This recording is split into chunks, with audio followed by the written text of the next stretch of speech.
So welcome everyone. We are excited today to talk about wearable technology. This is a conversation with Work to Zero and AIHA. We'll tell you a little bit more about us in just a minute.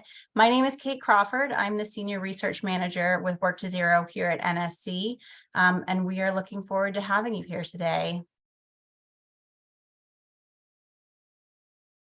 So just as an overview, so you know what we're going to be doing today, we're going to start with some introductions. So this webinar is the second in a series of a partnership between the National Safety Council and AIHA. And we have members from AIHA's Emerging Digital Technologies Committee here that are acting as our moderators and panelists. So we'll introduce that. I myself will talk a little bit about Work to Zero and the work we do here. Then we're going to introduce our first speaker, who's going to give us an overview of wearables. So what do these technologies look like? What are some common use cases? And what are some considerations for implementation? Then we will turn it over to our second speaker, who is going to talk about their experience piloting wearable technology. And then we will end with a panel discussion where we will have a question and answer session as well. So you should see that you have access to the Q&A at the bottom of your screen. So if you have questions along the way, feel free to put them in there and we'll make sure that we hit them during that portion. And I think we have a poll that we're going to launch. We have some team members getting ready to do that. So here it is. We're just curious about who's in the room. So are you currently using wearables in your workplace? Give just a moment to fill that out.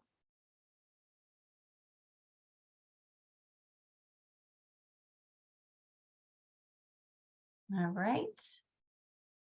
Okay, so a good mix. So yeah, about 20% of people are already using these in the workplace, 40% are not, and then we've got another 40% that are interested in it. So that's great to know. We will kind of try to touch on a lot of different things today about this, no matter what stage of your journey you're at. So I do want to start out, AIHA has a standard disclaimer statement for their content, so we'll put this up here for you.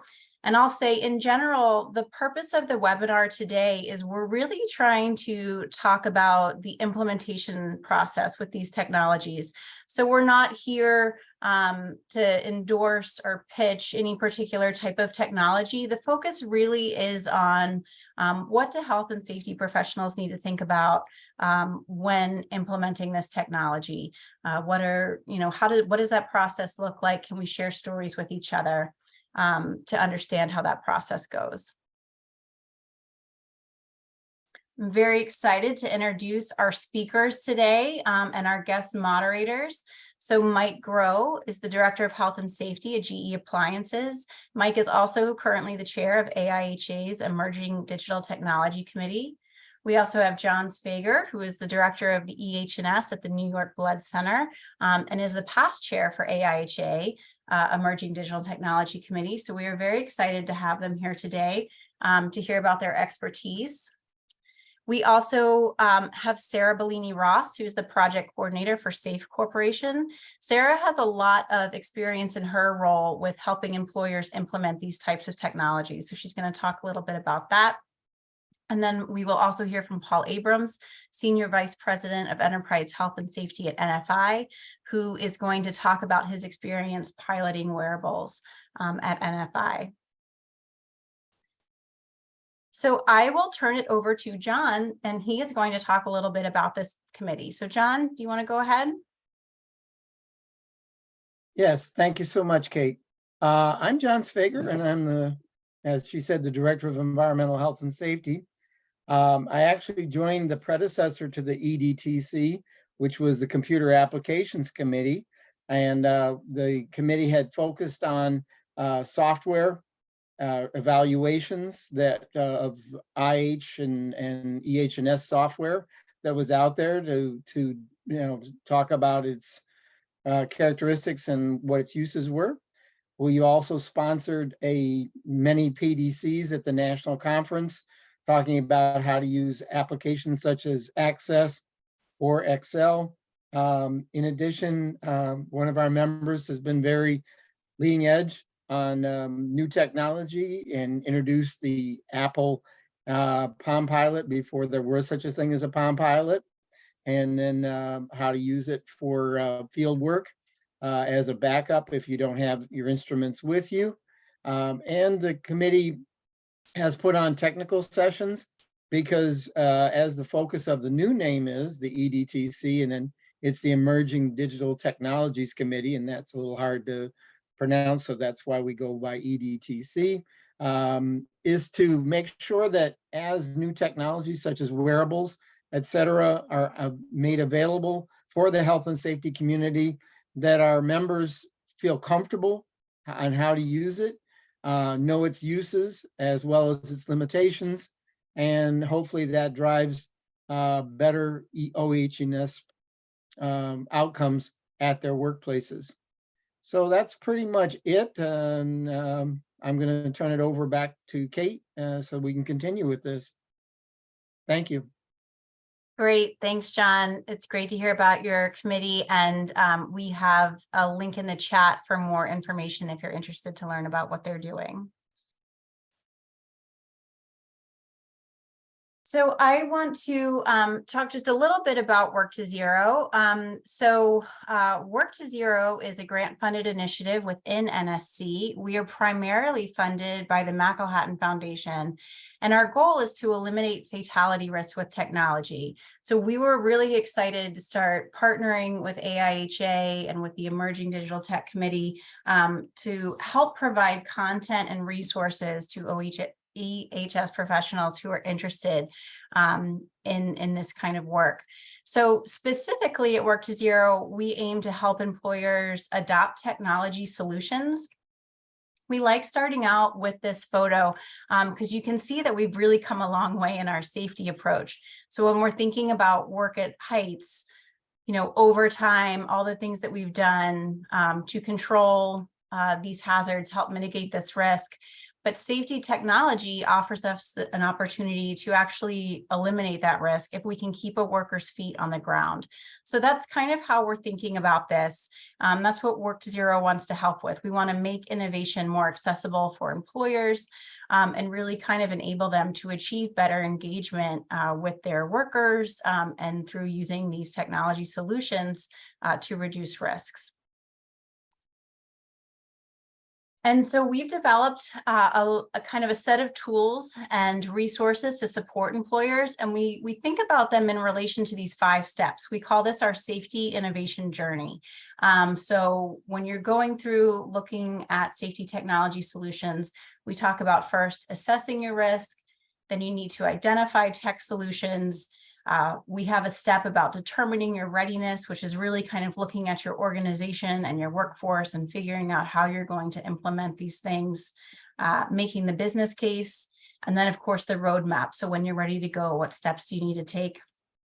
And so I'm not going to spend a lot of time here. I just wanted to give a brief background to again kind of put this in context with the work we're doing and AIHA. But we did talk about this in the first webinar in our series. So we're putting a link in the chat to that. So if you haven't seen it yet, it is recorded. It's available online. You can check it out and you can hear more about that.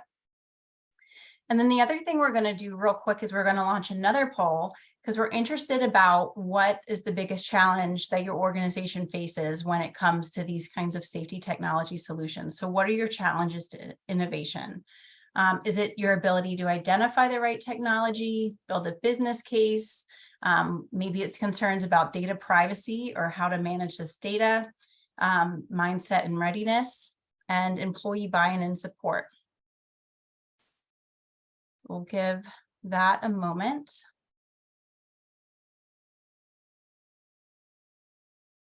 And I'll just, some more context and background. These were the kind of challenges that have come up over time that really helped guide how we started developing these resources. Looks like we still got some responses coming in. There we go. Yeah, so more than 50% is the ability to identify the right technology. About 30% with some of these other ones. So building the business case, Cybersecurity and data privacy, absolutely. Mindset and readiness, just about 10%. Employee buy-in at 40%. These are all important challenges. And I'd argue that, I'm sure you're experiencing more than one. We asked for the biggest, but this is helpful. So we'll kind of take this into consideration as we continue through today and talk about this a little more.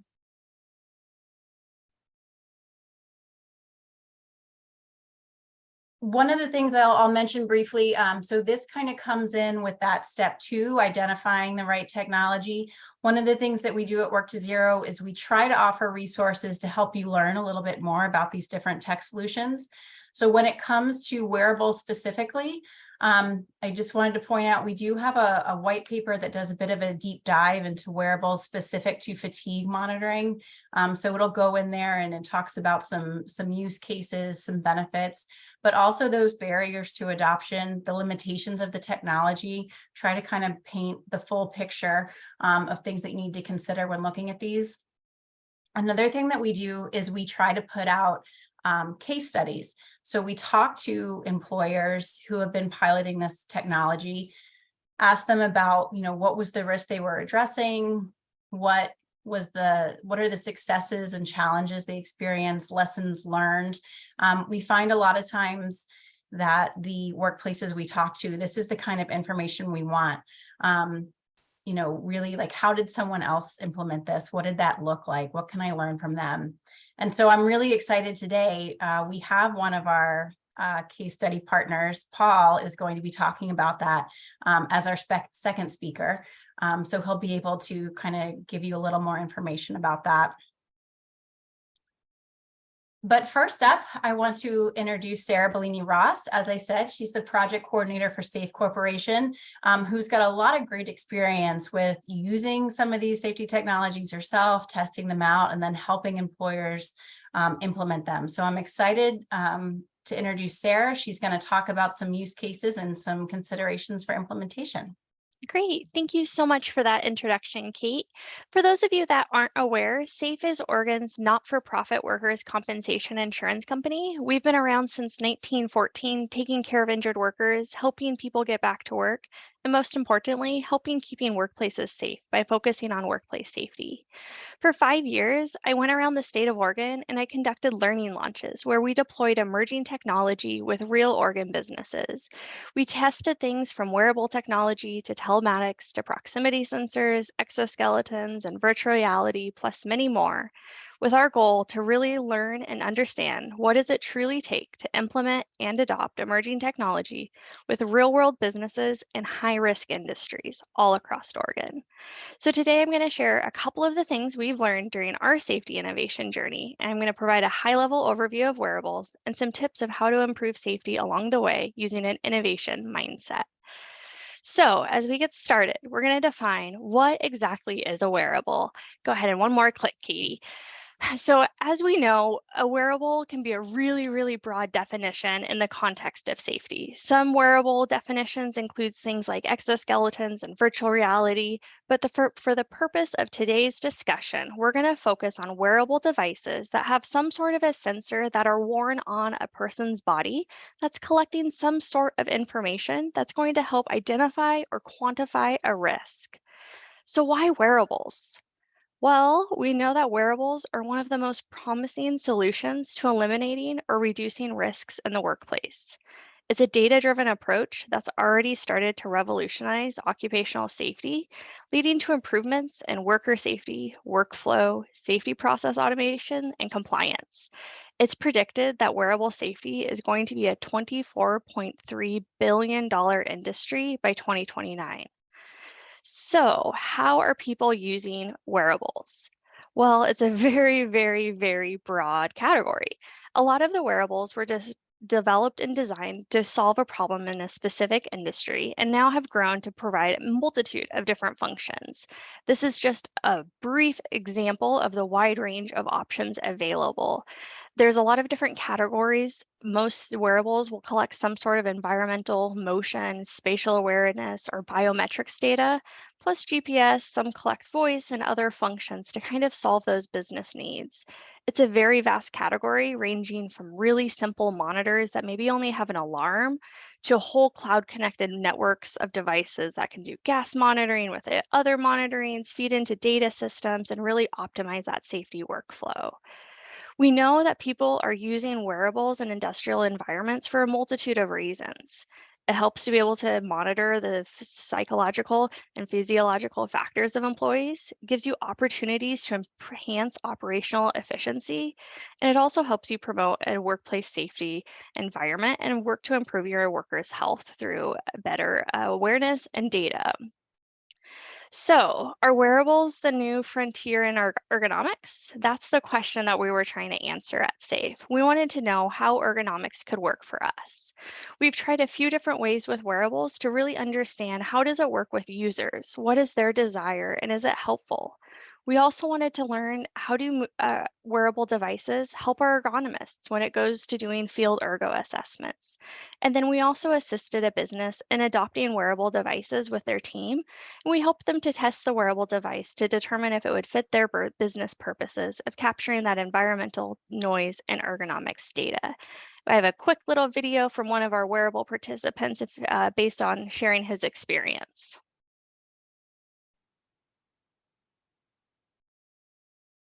I don't know if anybody else can hear it. So in case you can't hear it, what this user is saying is he struggled with pain for a long time, and then he wore a wearable device that provided training and haptic feedback. And it was through the training and the buzzing and the beeping that was able to allow him to change how he did his job and stopped a pain that he had been suffering with for over 10 years, showing the power of a wearable device. All right, Katie, thank you. Moving on to the next slide. One more click for me. So some of the things to think about prior to implementing wearables is how is this going to be accepted with your employees? How are you going to handle all of this insight that you've never had before into your work site? Who's going to be touching this data? How is it going to be tracked? Where is it going to go? And who's going to own this data? What's that feedback loop? Wearables are going to give you so much insight. Are you ready to act on that and follow up and close that loop? When you start putting things on bodies, there's all sorts of privacy considerations to think about. And then thinking about the adaptability of that solution for your workforce. Is it going to fit your needs for today and for tomorrow? So now we're moving more into the pilot phase. So now we're going to go from solving our problem with implementing a wearable. So here are a few considerations. One more slide. So as we get started with thinking about how we design our program, we want to think about a human-centered design approach. The joy of this is where we can kind of find the business purpose, the desirability of those users, and the solution.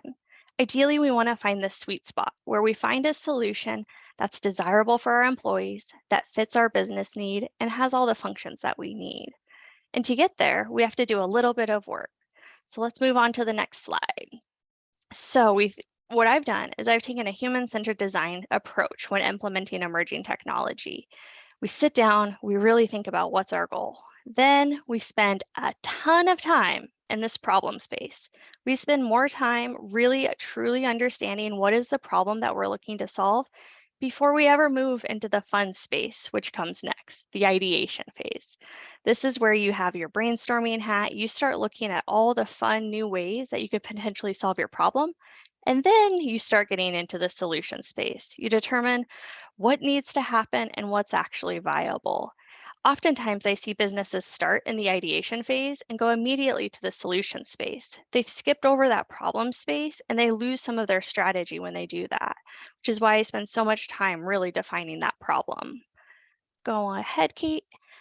So what's your problem? This is the answer that we need to be able to plan a successful pilot. We need to be able to articulate the issues and the why of we're adopting wearables. We have to get these issues from the key stakeholder groups, from all levels of employees, managers, and supervisors.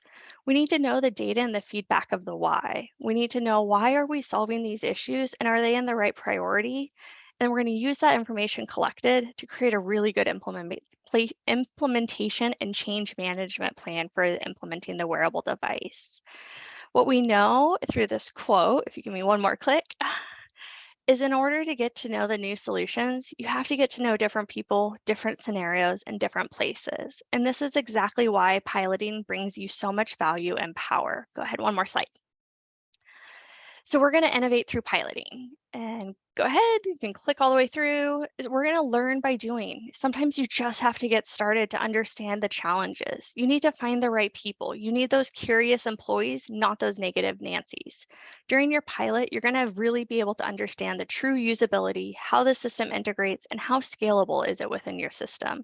A pilot's going to give you that opportunity to evaluate and to iterate it to make it better. So the pilot value, you are going to bust through so many barriers that you never thought you had. Even with the best plan, you're going to come into things, and then doing a small scale pilot allows you to solve those problems with minimal impact. It's going to give you a chance to determine all of those other business values. What we found through other pilots is that wearable technology has the capabilities of solving a lot of other business problems, not just safety and health. Go ahead. It's going to help gain employee buy-in. When it's rolled out correctly, what we heard directly from employees is they felt more valued by their employer, but it takes a lot of conscious effort to have that result. The opportunity to iterate. It's very rarely going to work perfect the first time out the gate. So that pilot is going to give you an opportunity to make it a well-oiled machine before you're rolling it out to a broader audience where you don't have that nimbleness to make course corrections. And it's going to provide a trickle effect. You start having success at trying new things in safety, and you're going to see innovation kind of spread throughout the organization. I've watched that happen so far in 5 different businesses where we started with one emerging tech, and then they just start going onto a number of different solutions because they get so bought into it actually working. And then we see a lot of challenges. I want to be really transparent. This is new work, this is hard work, and this is challenging. Some of the things that we ran into is access. Some of the wearables have requirements. You have to have so many employees, or you have to be dispatched from the same site every day. It doesn't always fit the needs of some of our businesses. We also learned about the affordability. The monthly subscription fees sometimes are out of reach for small businesses or businesses with highly variable workforces.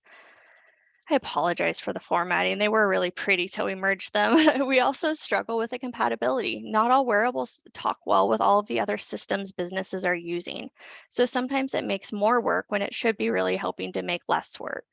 We also see, go ahead, and connectivity issues. A lot of our businesses in Oregon don't have the connectivity necessary or required to be able to work with some of these more sophisticated wearables, taking an additional step to get ready. We also had a really diverse users group, and their comfort level with technology and the whole concept of wearables was very, very broad and was challenging to address. Scalability, it can be really hard when you're getting all of that information. It's easy to manage in a pilot, but we've watched a couple businesses really struggle to figure out how do we manage all of this information when we have thousands of employees wearing these devices now and a limited safety staff. That skill gap, a lot of our safety professionals don't excel in data analytics and being able to really master all of the information that's coming from these devices. And then we also saw the reliability issues, that it doesn't always work as well as intended. And then just one more thing in closing, here's my contact information. I would love to chat if you have any questions or want to learn more, and I'm going to pass it back to Kate. Great. Thank you so much, Sarah. That was a fantastic introduction to wearables. I really appreciate you talking about the different use cases and then really kind of giving us those considerations about successes and the challenges of implementation, the importance of piloting these technologies. I think it's really interesting, and it also does a great job kind of setting up our next speaker. I am very excited to introduce Paul Abrams, Senior Vice President of Enterprise Health and Safety at NFI.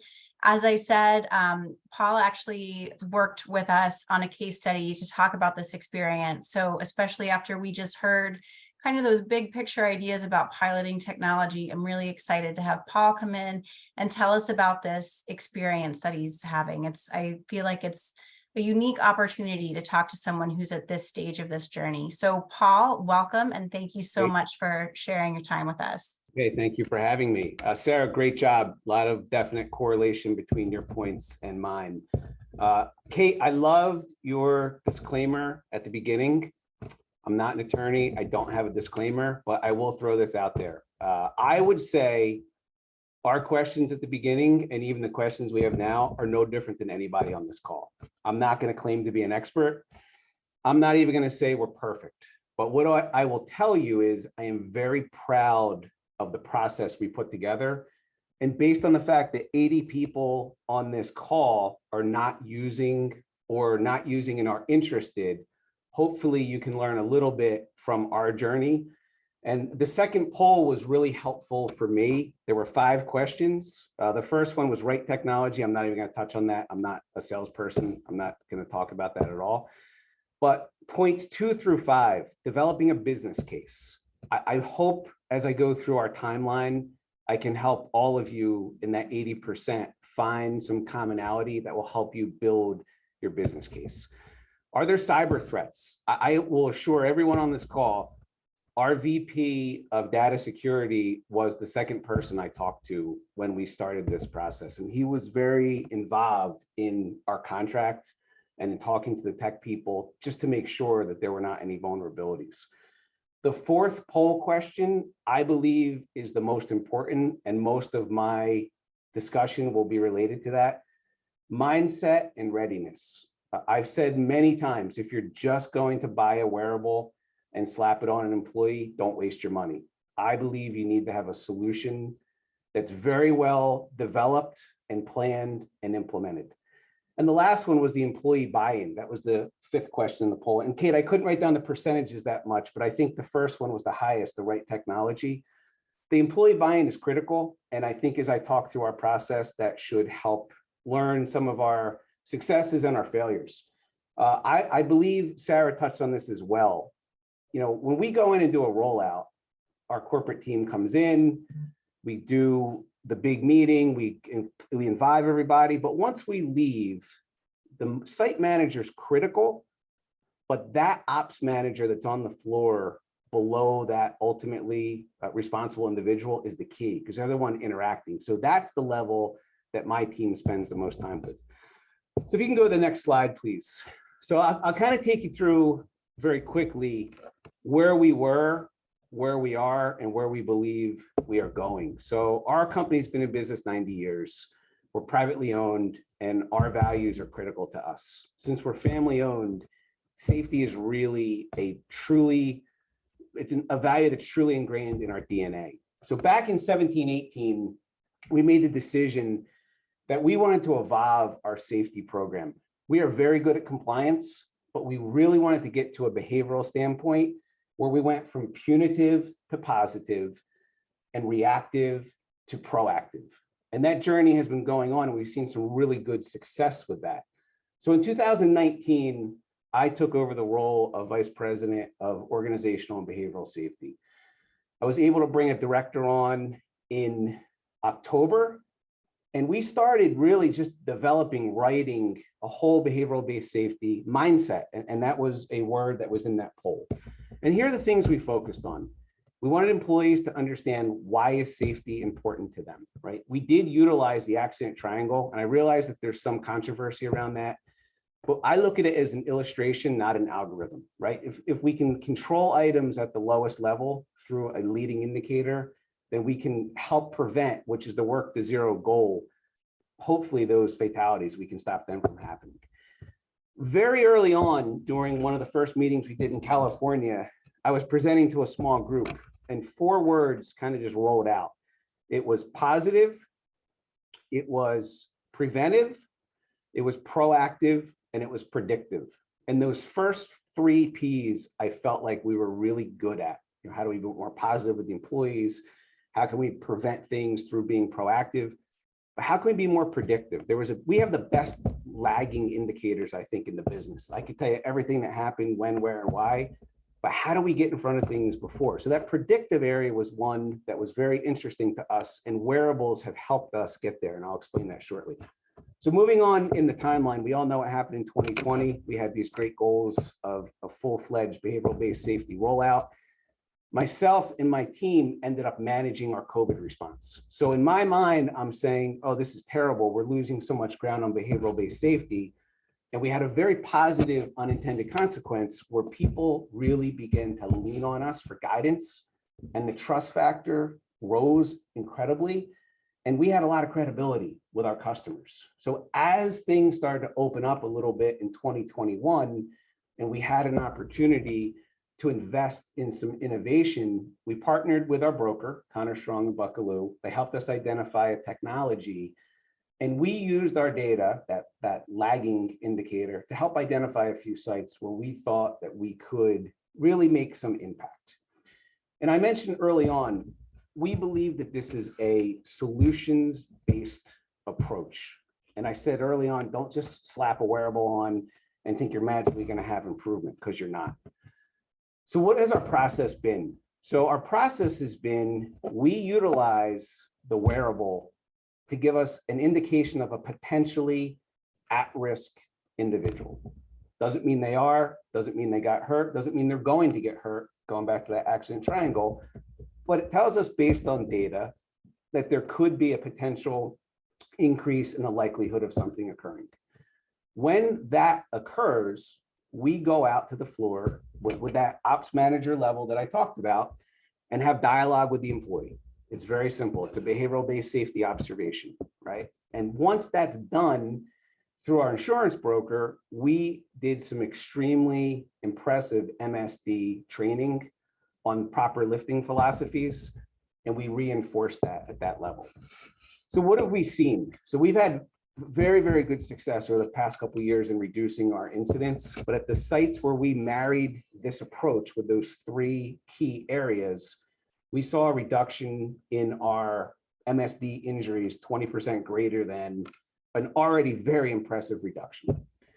Last year, we expanded to 4 total sites. I will tell you that the implementation is critical.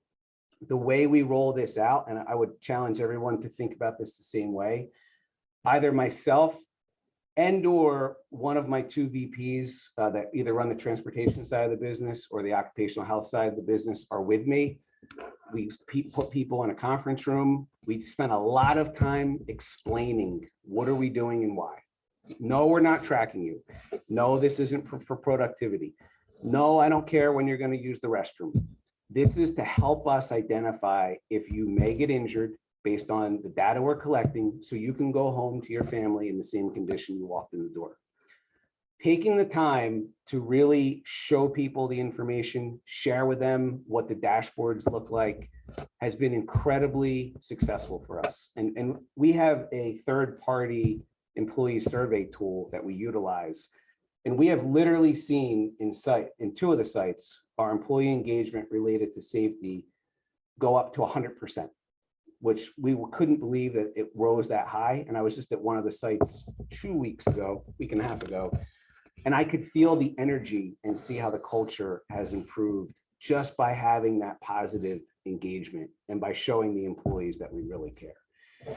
You know, when you think about this and you think of the goal of work to zero, the goal of work to zero is how do we reduce fatalities? So you may think to yourself, well, how can an MSD really reduce a fatality? And what I'll tell you is, and I will go back to the accident triangle, we believe this is mindset, right? This helps people get into the right frame of mind about their personal safety. When you think about the little things, the big things become easier. It shows our employees that we are concerned.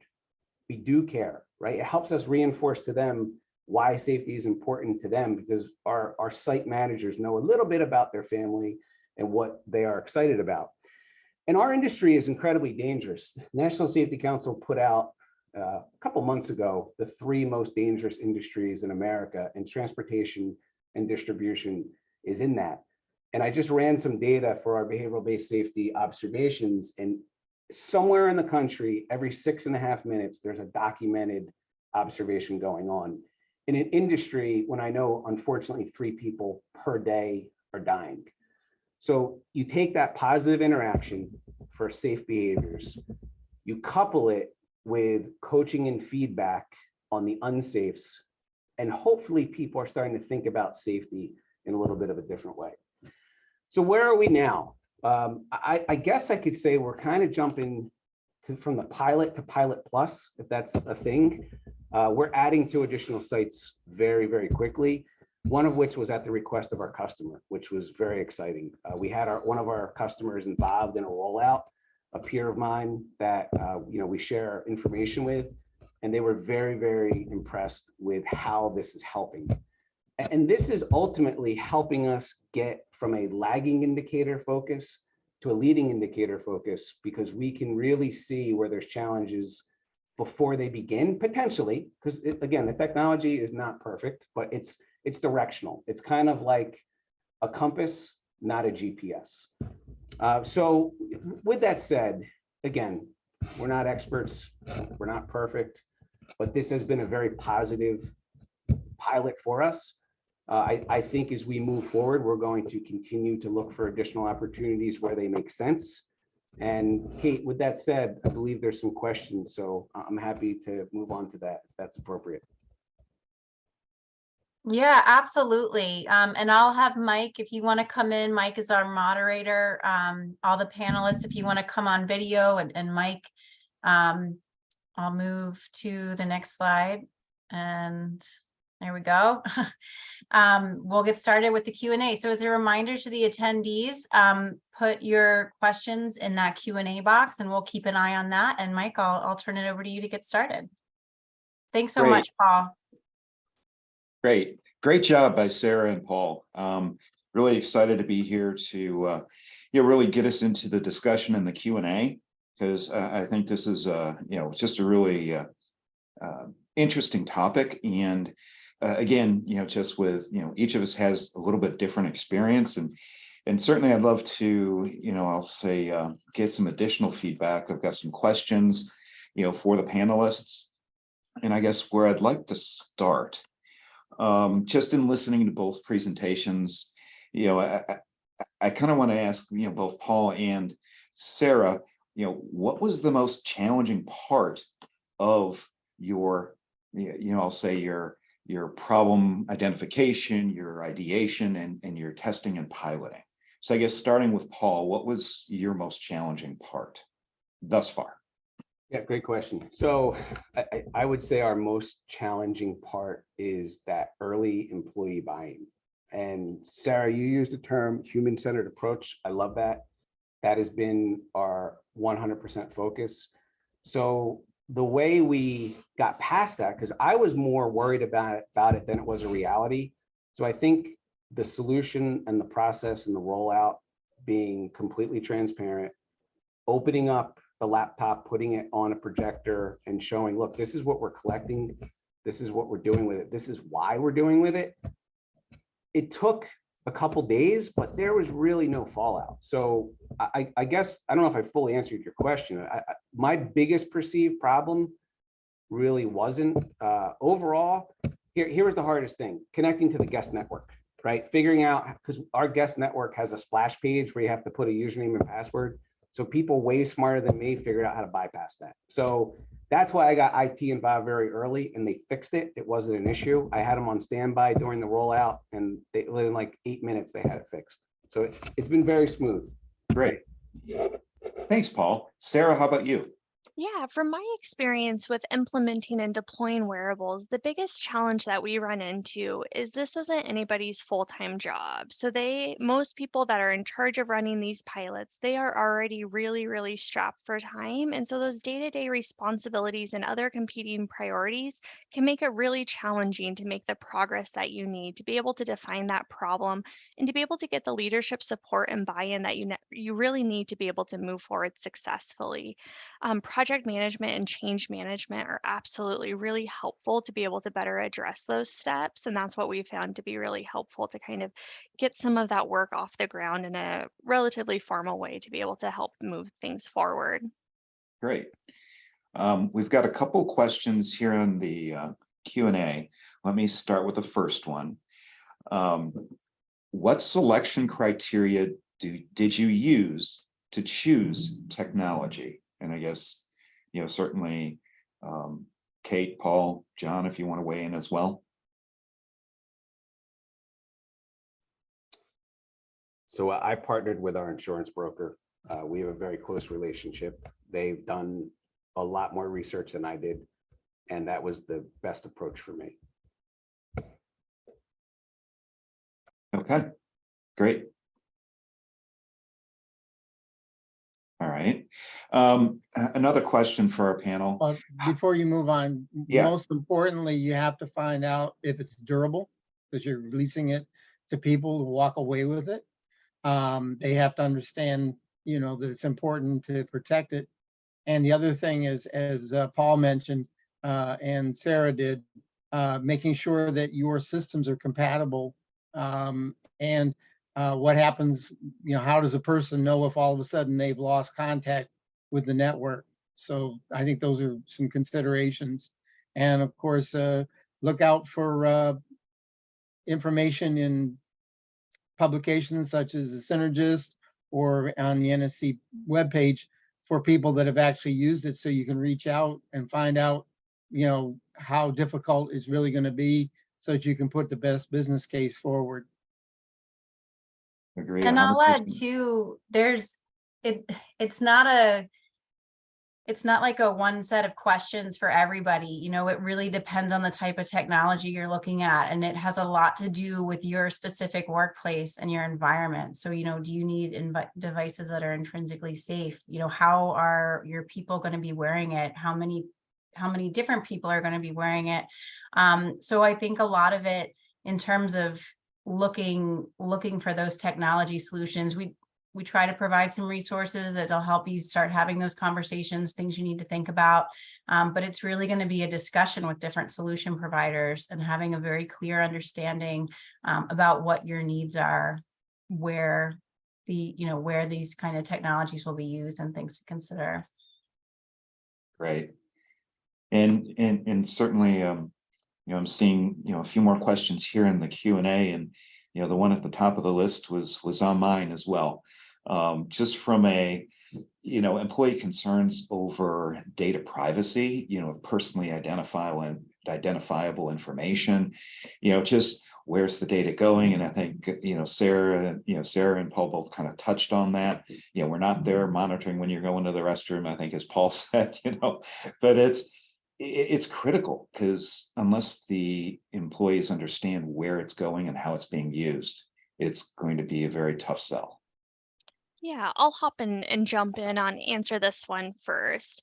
We know privacy concerns are one of the biggest barriers for true employee adoption and acceptance, and that's where taking a true change management approach when implementing wearables can be really helpful. So we try to have those end users, frontline workers, be with us as we're defining the problem, as we were trying to understand, why are we bringing this wearable to the table?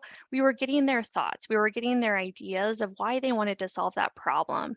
Then we engaged them in that process when it came to finding a solution that worked. We helped them build our list of requirements. We had employees share with us what was important to them for that functionality.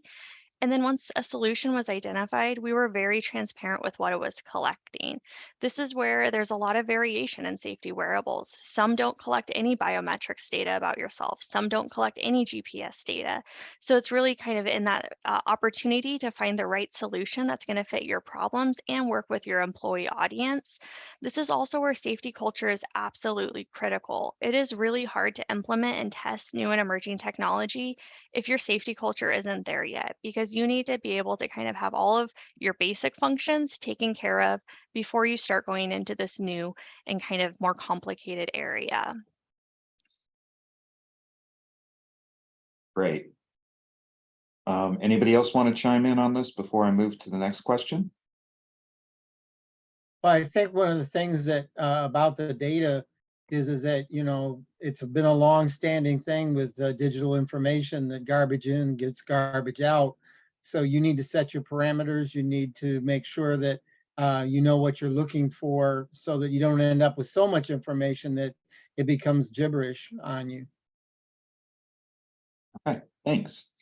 All right, I'll move to the next question online. Did you gain data that caused you to change or adjust any of your leading indicators you might have been monitoring? So I think this is more targeted for Paul. Yep, good question. So on the big picture, no, but the device we use does pick up volatile organic compounds. And we noticed if like a Sharpie or a magic marker goes into a pocket near the wearable, it was really sending it crazy. So like I actually brought in an industrial hygienist to make sure we didn't have any type of problem at the building. And we did find that out quickly. So it's not that we adjusted a leading indicator, but it did make us scratch our head for a couple minutes. The other thing we noticed, like if someone goes to their car for break and they're wearing it and it's very, very hot in the car, that could set off an alert. But, we learned over time by just talking to people what we should be looking at. But in the big picture, the leading indicator we're looking at is the highest at-risk body motion. And that is where we go out and do the observation, and then we follow up with the coaching on the proper lifting techniques. And that's where we've seen the big impact on reducing injuries. Great, thank you, Paul. And since I guess I'll move to the next one. What advancements or future trends do you foresee in the field of wearable technology? And I'll open this up to everybody on the panel. So, Sarah, would you like to start? You probably saw my big smile. I think you'd be remiss to not acknowledge the role of artificial intelligence right now and machine learning with wearable technology. The ability to take data that we're collecting and really put that predictive capabilities on it. We're starting to see that today, but I think in the next 10 years, we're only going to see that grow and those capabilities really evolve.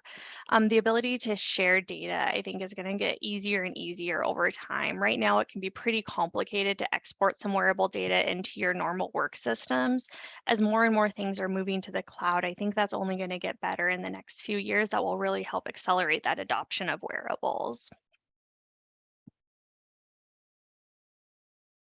Yeah, and one of the case studies that the committee had was talking about, it's one thing if it's a small company, but when it's a worldwide company, you may have different platforms across the company.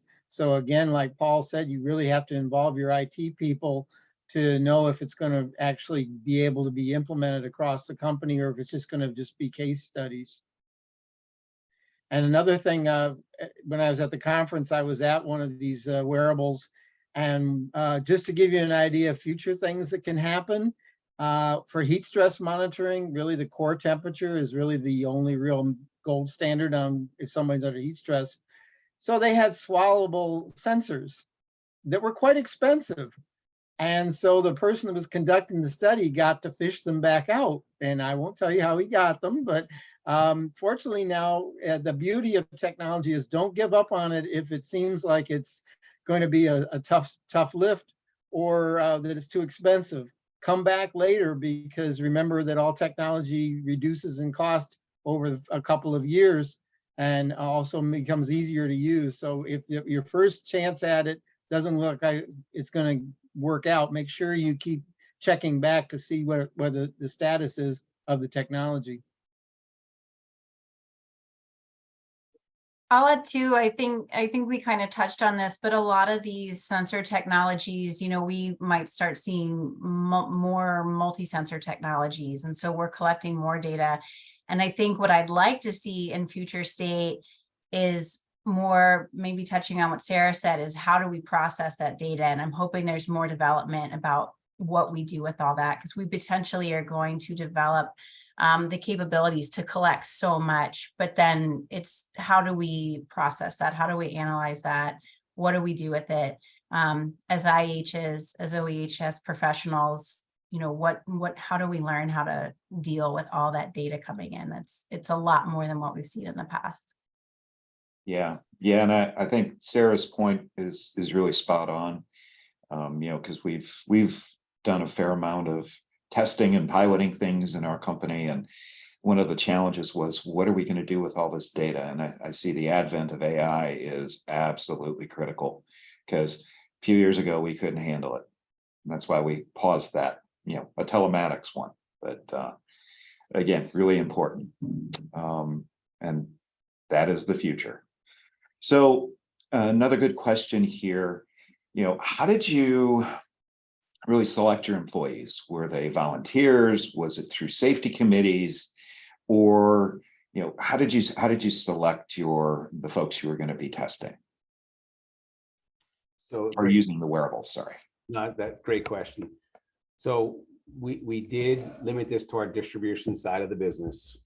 We looked at manual material handling. We did not utilize anyone using an electric pallet jack or a forklift, so no powered industrial trucks. And then from a rollout perspective, we offered it to all the employees that worked in that material handling area. We did make it voluntary. We really have not had pushback where people did not want to use it. I think because of the way it was explained and the benefit that people saw. Now, look, I'm not going to sit here and say no one has ever declined. I'm not all over the country saying, but when I go out and I visit and I talk to the employees, it's not a big deal anymore. So it's all part of that planning stage to make sure you have the right area with the right exposure. Lagging indicators was a big part of that. We looked where we had some history, or we looked at where we had the larger propensity for injury based on the product that was being moved. Okay, great. Sarah, how about you on the involvement? Yeah, coming from the workers' comp perspective, we've looked at things a little different, obviously. So we looked at what are our industries that are really leading in MSD risks. And then we looked at where are there wearable solutions that maybe fit. And oftentimes we would take a wearable that was designed for a different industry and see how it could potentially work in a different kind of one-off situation. What we learned is it is absolutely critical to have the right people testing and piloting this technology. We've run a number of different pilots with different methodologies of how we selected those individuals. And for what I've learned is it doesn't matter if you're pulling a team, a safety committee, or volunteers. What really matters is those people want to be there, that they're supported, and that their voice is heard, whether it's good, bad, or the news that you don't want to hear, is really creating that space for them to be involved. At the end of our pilots, what we learned is giving employees the opportunities to participate in those pilots and have a voice gave them a sense of pride and belonging that they had never experienced at their work site before. And so that's where, when you really truly do change management well, you're able to address those employee concerns, but also they're really helpful to create a better implementation plan because they're so connected to how it's actually going to work. I also saw a question kind of around the legal reps, and that was absolutely a huge part of our pilot process. Before we were even able to sign the contracts, really having to understand the data collected, how it's stored, how the vendor is handling and managing those data protection practices. Then that's when you talk about having global companies, the complexities of managing data and privacy practices across the world where everybody has very different standards can get challenging to answer. Absolutely. Those discussions with not only DT, but also your legal team are very critical, no doubt. Got a question for Paul. Before you move on that, Yeah. I think the most important thing on any project, you need to keep the leaders of the company on all the divisions and organization groups on board on it. Because the fastest way to kill a project is to get too far out in front of the people that are going to keep it funded and keep it moving. So you have to constantly keep them aware of why it's going to happen, what's going to happen, and what's going to, what possible outcomes are going to be, because you can do all the best thing in the world, and then all of a sudden you're not a good person anymore because they didn't understand it, they didn't buy in on it, or whatever. Yep, agree. Okay. So another question, this one was specific to Paul. So can you please connect the dots between the problem, the MSD injuries, and the data you collect, and the predictability and mitigation to prevent these injuries? Yep, good question, Stephen. And I probably glossed over this a little too fastly. So as part of that rollout, we spend about 3 hours training coaches in proper lifting philosophy. That's a proprietary lifting program that comes from our broker. So once the wearable gives us an indication of a high at-risk movement based on the G forces of the body, that alert goes to the management team of the site. they then in turn will go physically walk out to the employee and have a discussion with them. It's not like, hey, what's going on? What happened? It's like just checking in, want to make sure you're okay. How do you feel? Was there any slip, trip, or fall? You mind if we do a quick observation? They'll actually document an observation, and then they're trained to do the lifting coaching. So the correlation, and I hope I'm answering your question, Stephen, is the more dialogue that we were having with people, the more compliance we saw with the proper lifting philosophies that we were attempting to ingrain into the daily utilization. And I think that consistent follow through has really helped us to teach the people, yeah, this does actually work when you use this method. So that's been the correlation. Hopefully that was a little bit more clear, and I apologize, I glossed over that important part. Okay, great. Thank you, Paul. And I know we're coming to the end of our webinar, so I want to wrap things up. Just really want to thank all the attendees, all the great questions that we've received. A few we haven't been able to get to. So I think we're going to try and make sure that we do get answers for each of you.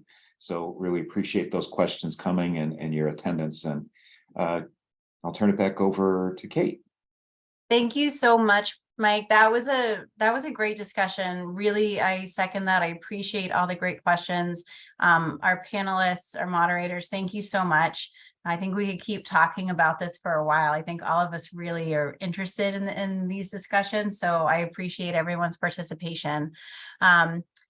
But we are at time, so we will get wrapped up. I do just want to mention that we talked about this a little bit. Sarah talked about this human-centered approach. AI was even mentioned.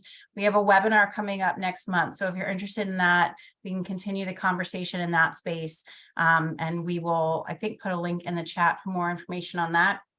We've also got another poll. So as I said, this series with AIHA, we've got more of these kind of in the works, but we want to hear from you about what content you'd like to hear. So if you want to take this poll, we'll take that into consideration. We got some great feedback from our first webinar, and attendees said, we're really interested in wearables. And they said, we're really interested in hearing about specific use cases. So it was your feedback that created this great discussion today.